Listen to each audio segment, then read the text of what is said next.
Para nosotros hoy aquí en el programa es un verdadero privilegio contar con un entrevistado de primer nivel. Se trata del doctor Sebastián Ugarte. Doctor, buenas noches, lo saludamos hasta Santiago de Chile. Hola, licenciado, hola, doctor, qué gusto de saludarlo, a sus órdenes. Muchas gracias. Gracias por aguantarnos. Aquí son las 8:15, allá son las 11:15 de la noche. Muchas gracias, doctor. El doctor Sebastián Ugarte es el jefe del Centro de Pacientes Críticos de la Clínica Indisa en Santiago, es director del programa de Medicina Intensiva del Adulto Mayor de la Universidad Andrés Bello de Santiago, Chile. En 2020 acaba de recibir el reconocimiento y homenajes y ha sido considerado como el chileno del año 2020 y ha sido considerado héroe nacional por su titánica labor, orientación y educación en ese país con relación a la lucha contra el COVID. Además, es expresidente de la Federación Panamericana e Ibérica de Sociedades de Medicina Crítica y Terapia Intensiva. Es el primer y único chileno elegido presidente de la Sociedad Chilena de Medicina Crítica y de Emergencia, único chileno elegido al Consejo Mundial de la Federación Mundial de Sociedades de Medicina Intensiva. El doctor Ugarte es autor de numerosas publicaciones científicas en Chile y en el extranjero. Es experto asesor invitado tanto por la Organización Panamericana de la Salud y de la Organización Mundial de la Salud. Y doctor, podríamos estar toda la noche, pero no lo voy a desvelar dando un poco de su currículum porque es realmente extenso. Y quiero aprovecharlo, por supuesto, para que usted nos hable un poco sobre lo que está pasando a nivel mundial. De nuevo, muchas gracias, doctor. No, encantado y completamente a su disposición, así que lo que gusten, conversemos, pero con toda libertad. Gracias, doctor Ugarte. Hace creo que una semana, 8 días, usted fue vacunado con la primera dosis contra el COVID, ¿de acuerdo? Sí, con la vacuna de RNA mensajero de Pfizer.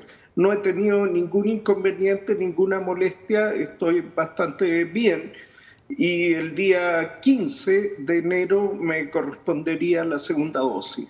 Algunos países, doctor, como Inglaterra, han considerado aplicar una sola, precisamente por la situación de la pandemia, en algunos países se ha considerado aplicar solo una dosis en vez de dos para abarcar más población. ¿Qué opinión tiene sobre eso? Bueno, con una sola dosis uno tiene algo de efecto, por lo menos una disminución del riesgo de enfermar a la mitad. Cuando se tiene ciertos problemas de logística, como para colocar la segunda dosis, que es una suerte de incentivador de la respuesta inmune, se puede tratar de abarcar la mayor cantidad de población posible.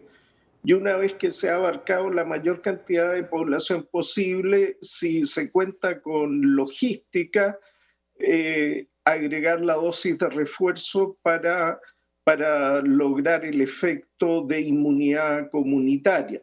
Pero el Reino Unido puede estar enfrentando este tipo de situación porque además está enfrentando una cepa nueva que al menos epidemiológicamente es un 56% más contagiosa que las variantes previas, incluso la variable G, 614G, en el laboratorio se ve que tiene un tipo de proteína spike que es más fácil de adherirse a las células humanas.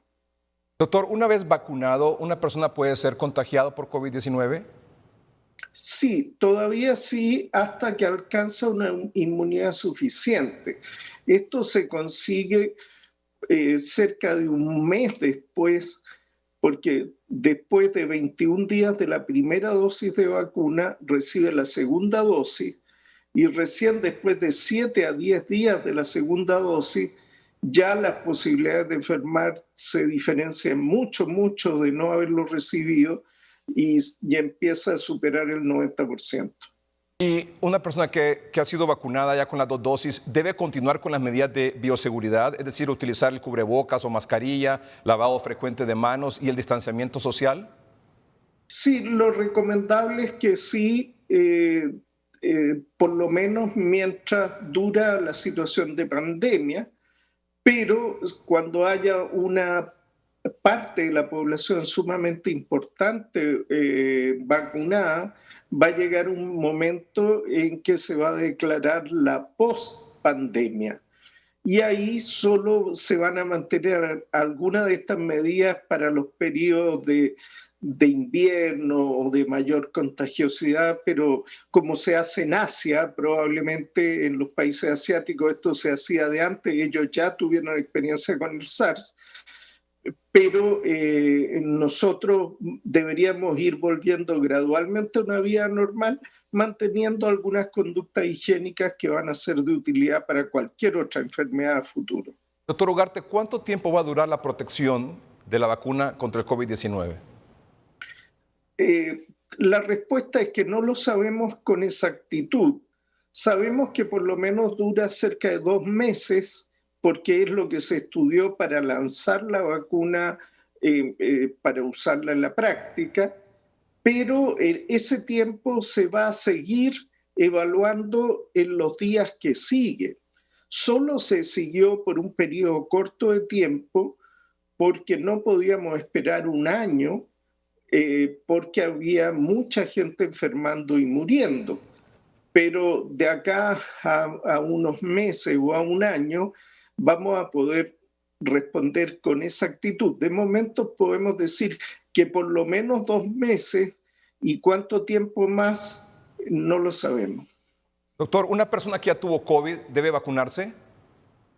La recomendación es que sí, si no está en la etapa aguda de la enfermedad, en la etapa aguda no es necesario, no es conveniente, pero cuando ya se ha recuperado, esta inyección debería fortalecer la inmunidad. Así que no habría contraindicación para vacunarse una vez que uno se ha recuperado, y por el contrario, esto podría hacer que la inmunidad se prolongue por más tiempo.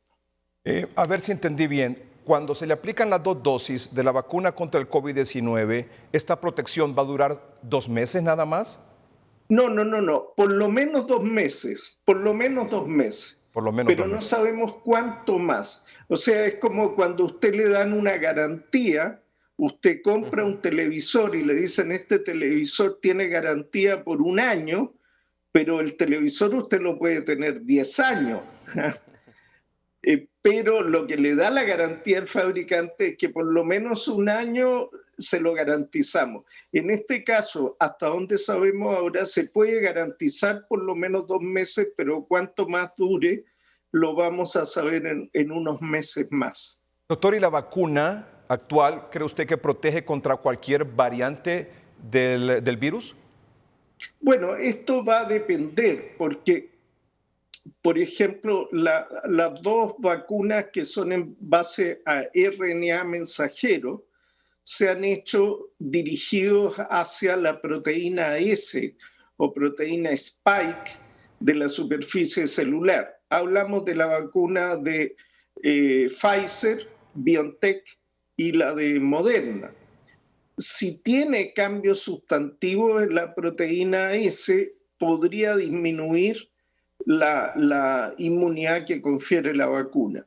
En el caso de la variante del Reino Unido, la variante de interés o la variante de preocupación 2020-1201, se vio con anticuerpos monoclonales que son estimulados por la vacuna, y se vio que la vacuna de BioNTech sigue siendo efectiva con la variante de preocupación 2020 de diciembre 01. Así que por lo menos estamos seguros con esa. Si siguen habiendo variantes y mutaciones, podría ser necesario hacer cambios en la vacuna. La ventaja de la vacuna RNA mensajero es que son relativamente rápidas de modificar, y si hubiera que hacer un cambio en alguno de los nucleótidos, esto se puede hacer no en 1 año, sino en semanas. Doctor Ugarte, muy buenas noches, gusto saludarle. Una de las preguntas y dudas que tenemos en relación a las vacunas es conocer su opinión acerca de la vacuna de AstraZeneca y la Universidad de Oxford. ¿Qué opinión le merece en relación a esta vacuna? Y también ligado al tema de la cobertura que pudiese tener en relación a estas nuevas cepas. Bueno, la vacuna de Oxford AstraZeneca utilizaron un vector viral con la idea de transmitir el genoma, una parte del genoma del virus en un vector viral.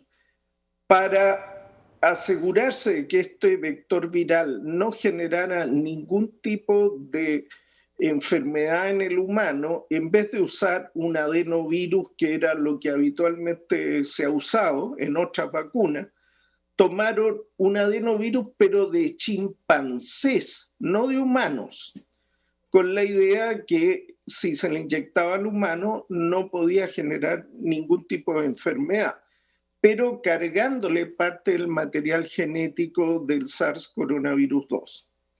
El detalle de esta prueba, que ingenioso lo que hicieron los colegas del Reino Unido, fue que en términos de inmunidad generó inmunidad solo en el 62% de las personas que recibieron la vacuna, que es bastante menos que otras alternativas, como las dos vacunas anteriores que hablábamos, pero también la vacuna de Sinovac y también la vacuna de Galatella.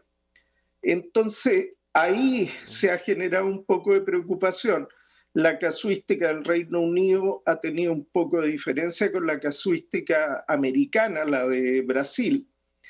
Y Oxford se ha planteado que una de las ventajas de su vacuna es que protege muy bien los adultos mayores. Ellos tienen datos en adultos mayores con buena protección y lo que desean hacer es colocar la primera inyección de la vacuna de ellos con este adenovirus de chimpancé modificado y la segunda inyección utilizar uno de los dos virus que utiliza Galatella para hacer el booster, el refuerzo inmunitario, y así conseguir, por un lado, buena inmunidad en los ancianos o adultos mayores y por otro lado, amplia inmunidad en la población general. Pero esa idea de hacer esta mezcla de las dos vacunas todavía está por verse el resultado. De momento lo que se está usando en el Reino Unido es simplemente la vacuna original de Oxford, que tiene porcentajes de efectividad de 62%, pero que no es tan diferente de la efectividad que tiene una vacuna de influenza como la que nos ponemos todos los años, que anda por ahí cerca del 60 y tantos por ciento. Sabemos que en nuestros países, Centroamérica principalmente, la vacuna de AstraZeneca es la que se visualiza que tendrá pues una mayor distribución y eso es lo que se proyecta. Lastimosamente nosotros como país no nos hemos preparado a tiempo, no se han hecho las conexiones, los enlaces, como ustedes bien lo están haciendo, en relación a guardar una cadena de frío y todo lo que se ha argumentado en Honduras. Nos preocupa sobremanera que sí hay una diferencia, doctor, en relación a la efectividad. Y si vamos a vacunar masivamente, la efectividad no va a ser igual a la que apuesta Pfizer y Moderna. Y eso sin duda alguna tiene que llamar a la preocupación a la población, porque deberíamos de buscar, como ustedes bien lo han hecho, una vacuna que sea más completa. Y eso hay que mencionarlo, porque la efectividad va a depender mucho de la cobertura que se tenga en esta población cuando estamos hablando de una pandemia que en el país está azotando fuertemente aquí en Honduras en este momento y nos está llevando a tasas de letalidad actual, iniciando el año, de un 8% hacia arriba. Claro, además complementando lo que plantea usted, doctor, hay por lo menos dos consideraciones adicionales. Uno es que en general las vacunas no se han experimentado en mujeres embarazadas o que están dando pecho, que están amamantando. Por lo tanto, no hay recomendación de vacunar a las embarazadas o a las madres que están amamantando un bebé. Tampoco se han probado en niños menores de 16 años. Por lo tanto, tampoco hay recomendación de usarlo en niños menores. Si sacamos las embarazadas y los niños, ya no tenemos el 100% de la población, sino que tenemos un porcentaje menor.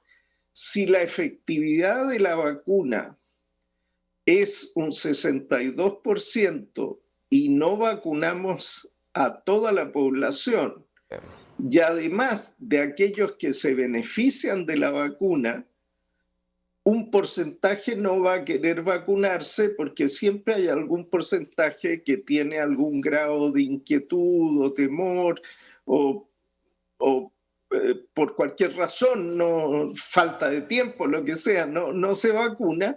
Eso hace que si perdemos un porcentaje de efectividad, puede que no consigamos tan rápido la meta de hacerle difícil al virus encontrar gente susceptible, ya que una parte de la población no se vacunó y otra parte que sí se vacunó no alcanzó inmunidad. Doctor, aquí en el país, en este programa hemos le dado seguimiento, pero al detalle de todo lo que ha estado pasando, no solo aquí en Honduras, sino que a nivel mundial, para tratar de incorporarlo aquí en la mesa de discusión, a la mesa de análisis, sobre todo de quienes les toca tomar las decisiones para enfrentar de una mejor manera la lucha contra el COVID-19. Hemos liderado de alguna manera, doctor, propuestas permanentes desde febrero, marzo del año pasado para eficientar y primero para que el país se preparara para lo que venía y eficientar la lucha contra el COVID. Sin embargo, a estas alturas, hoy, como decía el doctor Videa, tenemos un 8% de mortalidad al inicio del año. El virus está diseminado, doctor, en todo el país. La oferta de camas para cuidados intermedios y cuidados intensivos es muy, pero muy baja. El contagio es muy agresivo prácticamente en jóvenes, en adultos y también en adultos mayores. Es decir, no hay nadie en este momento en Honduras que se escape o que pueda decir por mi edad o por mi condición física yo estoy relativamente más a salvo que el resto de la población que tiene comorbilidades o que tiene mayor de 60 años de edad, por ejemplo. Y a raíz de eso, doctor, ante esta necesidad que tenemos imperiosa de salvar vidas, hemos traído aquí al tapete de la discusión nacional el uso de medicamentos profilácticos, ya sea a manera de prevención o a manera de tratamiento, en fase temprana, por supuesto. El año pasado apoyamos mucho un tratamiento que se denominó maíz, que precisamente el creador del tratamiento está aquí con nosotros, es el doctor Omar Videa, y también un tratamiento que se denominó catracho, creado por médicos intensivistas hondureños de gran prestigio y que es ya para una fase un poco más crítica en el abordaje del COVID-19. Sin embargo, doctor, lo que queremos es evitar que los pacientes tengan que ir a un hospital, porque usted ya sabe lo que sucede cuando van a un hospital y el riesgo de morir es realmente mayor. Además que también es necesario reconocerlo, la población no se ha estado cuidando como debería de cuidarse, el uso permanente de la mascarilla, el distanciamiento físico y social y el lavado frecuente de manos. Ante esa situación, le decía, hemos planteado aquí la necesidad de discutir el tema de un protocolo de prevención. Entiendo usted, doctor, realizó el año pasado un análisis con el equipo médico con el que usted dirige y tuvo algunos resultados sumamente interesantes con el uso de la ivermectina. ¿Qué nos puede compartir sobre ese tema, doctor, ahora que le hemos dicho este es el escenario de Honduras?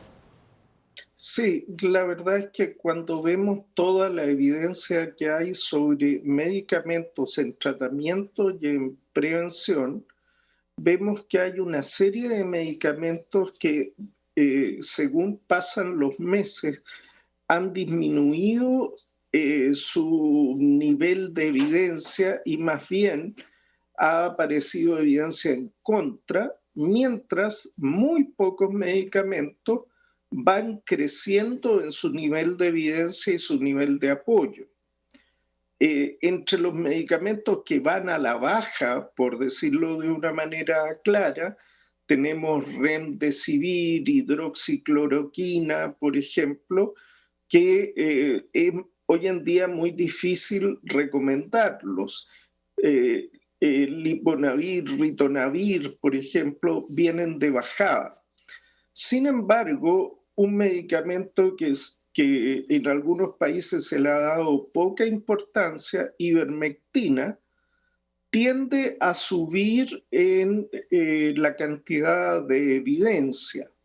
Se han ido realizando estudios clínicos con buenos resultados, coincidentemente algunos trabajos aleatorizados con buenos resultados, pequeños pero con buenos resultados, y hay dos metaanálisis que hemos revisado, uno de Mahon, que es favorable al uso de ivermectina, y un análisis realizado por la Organización Panamericana de la Salud, que también resultó favorable, pero con el problema de que son estudios pequeños todavía.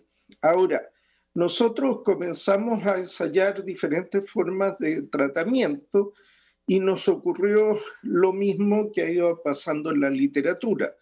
Otras terapias como hidroxicloroquina, lopinavir, ritonavir, lo abandonamos porque vimos que no hacía ninguna diferencia. Nosotros hemos manejado cerca de 2.000 pacientes con coronavirus, entonces tenemos la posibilidad de hacer análisis estadístico de la auditoría de nuestros casos, y haciendo auditoría en nuestros casos, aquellos que recibían ivermectina como un uso no habitual del medicamento, para un uso que no estaba inicialmente descrito, que era para el coronavirus, lo que se conoce como off-label, auditamos esos resultados y vimos que cuando los pacientes recibían ivermectina precozmente, antes del día 10, y antes de que estuvieran graves, antes de que estuvieran conectados a un ventilador, en esos momentos era muy, muy significativo su capacidad de disminuir el riesgo de muerte, disminuir la necesidad de conectarse a un ventilador mecánico, disminuir los días de estada en la unidad de cuidados intensivos. Y claramente marcaba una diferencia con el riesgo a morir a raíz de esta enfermedad.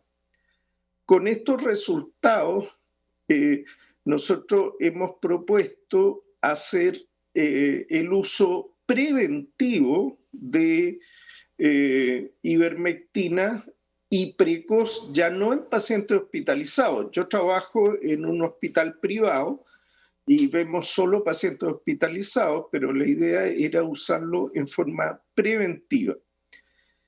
Bueno, en eso estamos. La verdad es que íbamos todo muy bien, teníamos todas las aprobaciones respectivas de los comités científicos, en fin, pero hemos topado un poquitito con ahora estamos en una revisión del Instituto de Salud Pública de Chile, que es primera vez que revisan un fármaco que ya está aprobado con resolución, y nos están revisando todo y estamos metidos en una burocracia increíble. Esperamos poder salir algún día de eso y poder publicar los resultados, pero creo que lo mismo ha pasado en otros países. La verdad es que no es fácil avanzar con investigación con medicamentos en que no está la industria farmacéutica detrás. Este es un medicamento genérico que vale muy poco, que no le interesa a nadie, y ciertamente hay mucho más dinero y más interés en las vacunas, en medicamentos que tienen registro, en fin. Yo no sé si es casualidad o qué, pero todos los investigadores que tratamos de investigar sin financiamiento alguno, de forma gratuita, medicamentos que son baratos, terminamos enfrentados con una burocracia horrible. En Estados Unidos, en el día de mañana, se reúnen dos expertos de Estados Unidos con el National Institute of Health para presentar los datos de ivermectina, tratando de conseguir que se apruebe su uso dentro del gobierno federal. La verdad es que no ha sido fácil. Yo espero que la mala suerte que hemos tenido en Chile sea solo en Chile, pero los datos son impresionantes. La verdad es que si fuera un familiar mío, yo no tengo ninguna duda de que le daría ivermectina. Si fuera un familiar suyo, ¿le daría ivermectina para prevenir que se contagie de COVID, obviamente sumado a las medidas de bioseguridad, y se lo daría en el dado caso de estar confirmado? En caso de estar confirmado, yo daría de inmediato. En cuanto se confirme que tiene la enfermedad, daría de inmediato si no tiene ninguna contraindicación, porque la verdad es que el riesgo es muy bajo y lo que hemos visto es que la disminución del riesgo de morir es importante. Como es un medicamento que se usa hace muchos años y tiene muy, muy bajo riesgo, la verdad es que no es un medicamento que tenga reacciones adversas frecuentes ni severas, se puede usar con cierta seguridad. Y toda la información que tenemos hasta el momento, si bien sería mejor tener aún más estudios más grandes, pero todo lo que hay con más de 1.700 enfermos indica de que es beneficioso. Desde luego, si más adelante se encontrara un resultado contrario, habría que cambiar, pero con la información que hay hasta ahora, no se puede asegurar al 100%, pero en un 80% yo diría que parece muy prudente usarlo. Y en prevención, los colegas de Argentina habían usado bastante ivermectina, incluso para tratar la sarna noruega. Y ellos habían visto que cuando daban 5 dosis de ivermectina, los niveles de ivermectina se mantenían elevados por hasta 6 meses. Entonces, esto significaría que si se usara en prevención, por ejemplo, en funcionarios de la salud, y se les repite, por ejemplo, si tienen turno una vez a la semana, como los médicos en Chile, se les diera una vez a la semana por 5 semanas, tendría un efecto post-administración de 6 meses de protección, lo que es razonablemente bueno. Probablemente aquí hay algo que hay que seguir investigando. Yo desde luego creo que hay que completar todos los estudios, pero es una alternativa que, como digo, viene subiendo el nivel de evidencia, mientras la mayoría de los otros medicamentos, al contrario, vienen bajando. Salvo los corticoides, que en caso de insuficiencia respiratoria, una dosis baja de corticoides es una de las pocas cosas que ha demostrado utilidad, junto con algunas vitaminas, algún grado de anticoagulación y cosas de ese tipo. Pero de los otros medicamentos, la ivermectina es la que parece tener mejores resultados hasta ahora. Sí, doctor, con su amplia experiencia, porque pues no es lo mismo solamente la lectura, sino que también usted está en el campo de batalla, como decimos acá. Con esa experiencia del manejo de más de 2.000 pacientes, ¿cómo andan sus estudios en relación a incorporar en el protocolo suyo la ivermectina en el manejo? ¿Cómo andan las tasas de mortalidad? Porque sabemos que los grandes análisis que hemos revisado de ivermectina hablan de una relación de 1 a 7, o sea que usted puede reducir hasta 7 y 9 veces la posibilidad de fallecer en relación, en comparación a los que usaron ivermectina y a los que no usaron y fallecieron. Yo creo que ahí lo clave es el momento de la administración de la ivermectina. Lo que ocurre es que la ivermectina, su principal rol va a ser eliminar la replicación viral, y al eliminar la replicación viral, eliminar el virus, en definitiva. ¿Qué es lo que ocurre? Que la persona va a tener replicación viral principalmente en los primeros 8 a 11 días. Clave. Entonces, si damos ivermectina en esos primeros 8 a 11 días, por el mecanismo de acción, vamos a disminuir la mortalidad y cambiar la evolución. Pero si ya damos en una etapa tardía, que la persona tiene neumonía vírica, tiene falla renal, tiene trombosis, quizás ya no tenga virus, pero el tromboembolismo pulmonar ya lo tiene, la trombosis de pequeño vaso en diferentes territorios ya los tiene, y eso no lo va a eliminar la ivermectina. Por eso yo creo que es un medicamento muy interesante, pero lo que nosotros aprendimos es que es más interesante y es más potente su utilidad cuando lo usamos muy al comienzo de la enfermedad. No esperamos que se agrave, sino en cuanto se haga el diagnóstico, darlo de inmediato. Doctor, y dentro del análisis y el estudio que usted realizó, doctor, ¿en cuánto tiempo una persona positiva, usted le administró ivermectina u otros medicamentos, no sé, usted lo puede explicar mejor, ¿en cuánto tiempo ese positivo se tornó negativo en comparación con alguien que no la usó, por ejemplo? Bueno, nosotros lo que hicimos en los pacientes que tratábamos con ivermectina con uso off-label era medir la PCR y darle tratamiento. Y controlábamos una nueva reacción de cadena de polimerasa a las 48 horas. ¿Y qué es lo que descubrimos? Que en los pacientes que recibían ivermectina, sobre el 80% de los pacientes era negativa su PCR en 48 horas.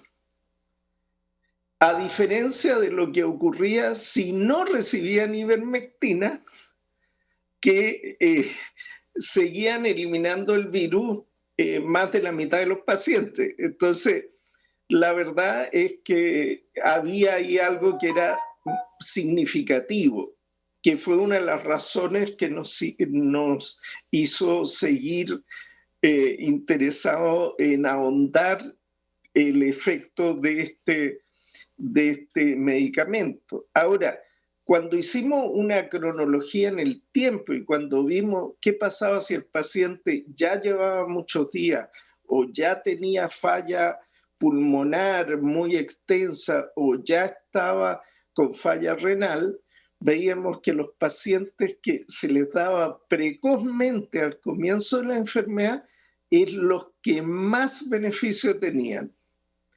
Y esa es una experiencia interesante que lo que descubrimos nosotros y que lo compartimos con ustedes por si les resultara de utilidad en Honduras. Claro. Doctor, y la dosis tenía, porque hemos leído y escuchado mucho sobre ese tema, ¿la dosis tenía que ver con el peso corporal, doctor? Sí. Sí, mucho se ha hablado al respecto porque en los estudios de Oceanía de Australia hicieron estudios en células de riñón de mono que infectaron con coronavirus y le agregaron ivermectina y eliminaron el virus rápidamente. En 1 o 2 días eliminaban el 99% del virus. Pero no faltaron los críticos que dijeron que la dosis de ivermectina que usaban en los cultivos de células de riñón de mono era un poco alta para alcanzarla en el humano. La dosis que nosotros hemos usado es una dosis terapéutica habitual de 0,2 miligramos por kilo de peso, una dosis habitual, una vez al día por 3 días, que es lo mismo que ha usado el doctor Marik y el doctor Barón en Estados Unidos. Ellos también llegaron a la misma conclusión que nosotros. Los colegas de Argentina han usado una dosis intermedia, un poco más alta que la nuestra. Y el resultado que hemos tenido de disminución de mortalidad, disminución de ventilación mecánica, disminución de días en UCI, ha sido con una dosis estándar, sin dar una dosis grande.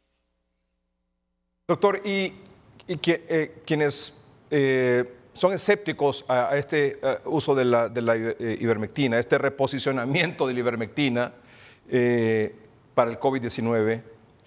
Consideran tres cosas. Uno, posibles riesgos de su consumo, efectos secundarios, quiero decir. Dos, que no hay una agencia internacional que la esté avalando, que le esté recomendando. Y tres, que faltan aún muchos estudios, que a doble ciego, que esto, que lo otro, aquí, que allá, como para tener un poco más de claridad al respecto. ¿Qué le diría a usted? Bueno, ocurren cosas como, por ejemplo, en mi país, en Chile, el Estado financia tratamientos con ECMO, con oxigenación por membrana extracorpórea en pacientes con coronavirus. No hay ninguna evidencia, ninguna, cero, de que el ECMO sea útil en coronavirus. No hay ningún trabajo randomizado que demuestre esto. No hay ningún trabajo que demuestre que el ECMO venovenoso funciona en la insuficiencia respiratoria. Cero, no está demostrado. No está demostrado. Entonces, el estudio, el CESAR Trial, que después fue seguido por el estudio EOLIA, no consiguieron demostrar el beneficio del ECMO. Sin embargo, el ECMO es carísimo, y en Chile el Estado no solo lo avala, sino que financia el que los pacientes reciban ECMO, que es carísimo. Pero la ivermectina, que es muy barata, que es bastante menos riesgosa que colocar una cánula en una vena gruesa hasta la vena cava y otra vena gruesa hasta la vena cava superior, y que una persona puede hacer hemorragia porque hay que colocarle anticoagulante. Obviamente el riesgo de dar ivermectina es muchísimo menos que conectarle una máquina de ECMO, no hay duda.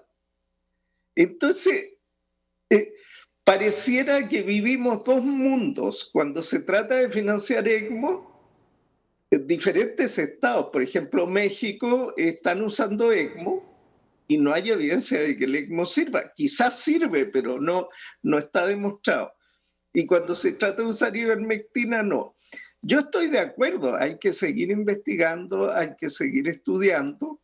No podemos asegurar fuera de toda duda de que la ivermectina es 100% eficaz. Yo creo que hay que investigar más, pero de momento hay suficiente evidencia para por lo menos permitir que se investigue, para que los centros universitarios de los diferentes países, incluyendo Honduras, puedan hacer protocolos y investigarlo y juntar los datos para demostrar si efectivamente es beneficiosa. La impresión que tenemos nosotros y con nuestros resultados es que claramente es beneficiosa. O sea, yo si tuviera COVID, ciertamente me sentiría más tranquilo de tener ivermectina al alcance de mi mano.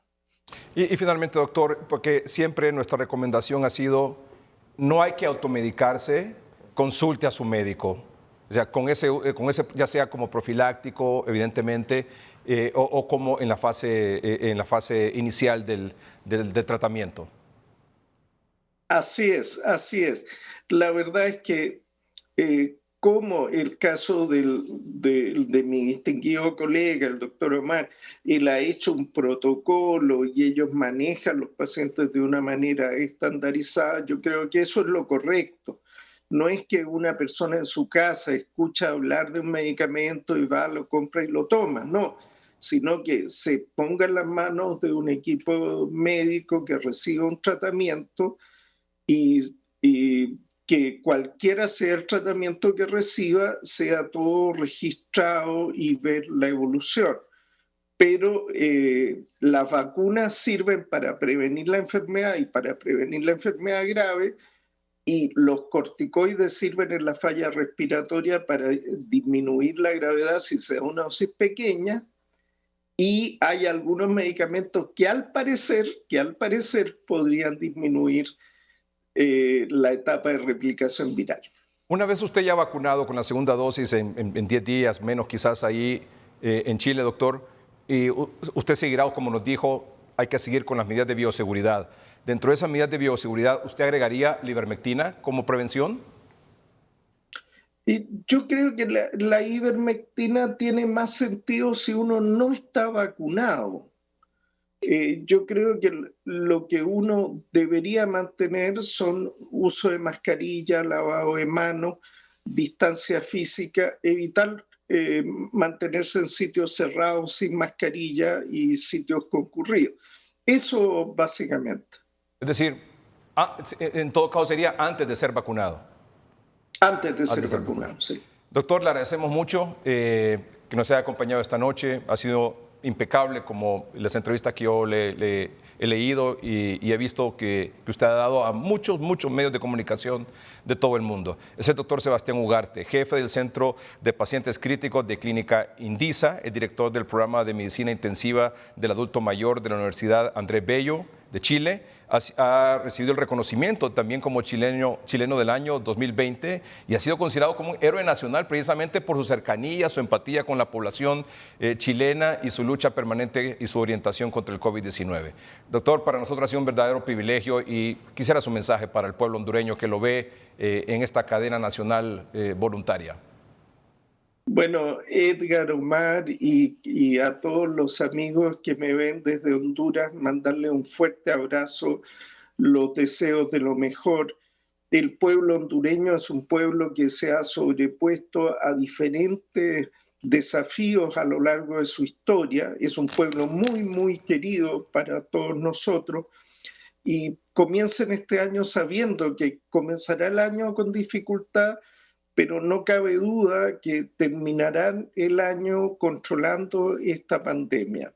Sigan con una ferviente esperanza de que van a poder salir adelante y que manteniendo todas las medidas de cuidado, cuidando de ustedes y su familia, podrán ser ustedes los que dejen atrás esta pandemia. Un gran abrazo desde Chile y todo el cariño y la admiración de este chileno que admira profundamente al pueblo de Honduras. Muchas gracias. Nuestro respeto y admiración para usted, doctor. Lo seguimos de cerca. Muchas gracias. Buenas noches, doctor. Gracias. Hasta luego. Saludos. Tremendo. Vamos a un corte comercial. Ya regresamos.